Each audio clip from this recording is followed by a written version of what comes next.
यह जर्मनी का एर्लांगन university hospital है। बेटिना होहबर्गर के काम की जगह। वह नेत्र रोग और मॉलिक्यूलर मेडिसिन की विशेषज्ञ हैं जो लॉन्ग कोविड यानी कोरोना के लंबे समय बाद दिखने वाले असर पर शोध कर रही हैं।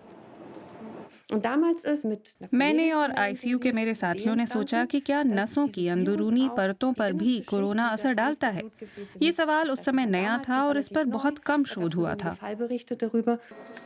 होहबर्गर और उनकी टीम कैपिलरीज का निरीक्षण कर रही है। ये रक्त वाहिका प्रणाली की सबसे पतली नसें होती हैं। टीम खास कैमरा से कोविड मरीजों के आंखों की तस्वीर लेती है। Und die Idee dahinter ist, die आंखों की Augengefäße नसें भी sind बाकी sicherlich शरीर की तरह ही genauso होती हैं। इससे हमें leicht आंख में aufgebaut हुए wie unser बदलाव के Körper. मद्देनजर Und पूरे damit würden शरीर में आए Veränderungen, die बदलाव wir को im Auge समझने sehen, में als मदद मिलती Beispiel है। für den gesamten Körper dienen können. होहबर्गर ने पाया कि कई कोरोना मरीजों की महीन रक्त वाहिकाओं के भीतर खून के बहाव में दिक्कत आ रही है। स्वस्थ आंख के भीतर का रक्त संचार यहाँ सफेद में दिख रहा है। दाहिनी ओर लॉन्ग कोविड के मरीज की आंख है। इसमें खून का कम बहाव स्पष्ट दिख रहा है। इसकी वजह पर एर्लांगन के विशेषज्ञों की एक थियरी है। ये शोधकर्ता एर्लांगन के marks Planck institute for science के वैज्ञानिकों के साथ भी काम कर रहे हैं। विश्व में पहली बार इस दल ने बीमारी पहचानने के लिए रक्त कोशिकाओं की बदली संरचना को देखना शुरू किया। कोशिकाओं को अपना आकार बदलना होगा ताकि वे सबसे छोटी कैपिलरीज से गुजर सकें। जब वे ऐसा करने की क्षमता खो देती हैं, तो ये बीमारी का संकेत हो सकता है। किसी मरीज के साथ यह हो रहा है या नहीं, यह जांचने के लिए बस खून की एक बूंद चाहिए। जीव विज्ञानी मार्टिन क्रेटर एक खास चिप से रक्त प्रवाह कराते हैं जिसमें इंसानी बाल से भी पतले रास्ते हैं। वह एक तेज गति वाले कैमरा से इस प्रक्रिया को रिकॉर्ड करते हैं। इससे पता लगता है कि नकली कैपिलरीज से गुजरते वक्त रक्त कोशिकाएं अपना आकार कितना बदलती हैं।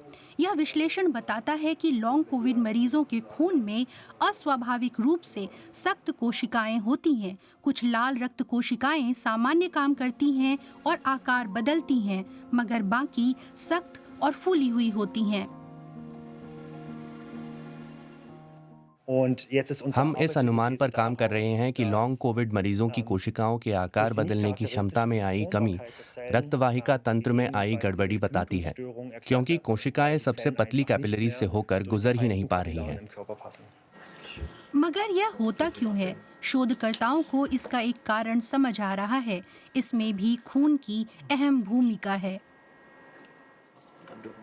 लॉन्ग कोविड मरीजों के खून में खास ऑटो एंटीबॉडी मिलते हैं। ये अणु हमारे शरीर की कोशिकाओं को नुकसान पहुंचा सकते हैं। Da diese Autoantikörper überall im Blut schwimmen, im चूंकि gesamten ये एंटीबॉडीज Organismus, पूरे können sich शरीर auch के खून में mehrere तैरती हैं, Symptome तो ये बहुत entwickeln. सारे Die अलग अलग लक्षणों vermehrte को समझने में मदद कर सकती हैं। Brain fog über die Durchblutung im इनसे Gehirn, थकान बढ़ सकती है, ब्रेन फॉग हो सकता है, मांसपेशियों में रक्त प्रवाह के बदलाव से लंबे समय तक रहने वाली थकान हो सकती है। ऑटो एंटीबॉडीज की वजह से कोशिकाओं में बदलाव होते हैं और इससे बहुत सारे लक्षण पैदा हो सकते हैं। बीमारी का पता लगाने की इस प्रक्रिया को अमल में लाने से पहले और ज्यादा अध्ययन और डेटा की जरूरत होगी।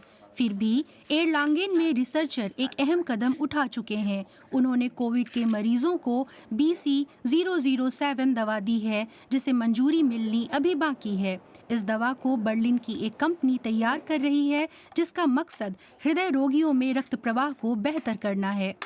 BC007 एक एप्टेमर है, यानी डीएनए का एक छोटा सा मॉलिक्यूल जो इन एंटीबॉडीज से जुड़ा है।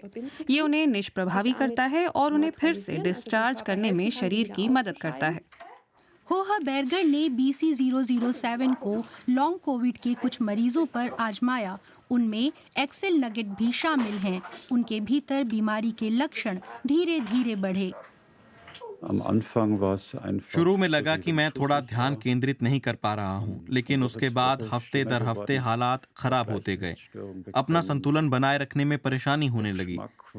मेरे स्वाद पर इसका असर पड़ने लगा। साथ ही थकान महसूस होती थी। कभी कभी तो काम पर ही नींद आ जाती थी। बेटिना होहबर्गर ने उन्हें BC007 दी। जल्दी आराम मिला। मुझे पहले जैसी थकान नहीं हुई और हफ्ते दर हफ्ते मुझे बेहतर महसूस होने लगा। 3 हफ्ते बाद मैं बिल्कुल भला चंगा हो गया। एरलांगेन के रिसर्चरों ने अपनी रिसर्च में इसी तरह के सुधार देखे। उनके मरीजों की आंखों में रक्त प्रवाह बेहतर हुआ और खून में अब ऑटो एंटीबॉडीज भी नहीं बचे।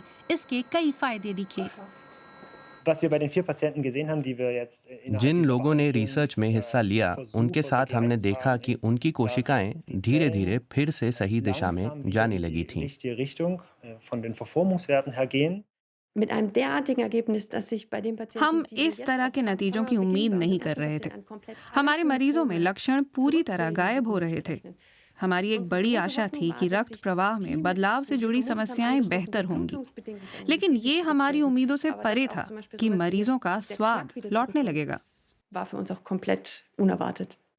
BC007 के असर को लेकर एरलांगेन में और गहराई से क्लिनिकल स्टडी चल रही है। पता लगाने की कोशिश हो रही है कि जिस दवा ने एक्सेल नगेट की मदद की, क्या वह लॉन्ग कोविड के दूसरे मरीजों को भी लाभ पहुंचाएगी।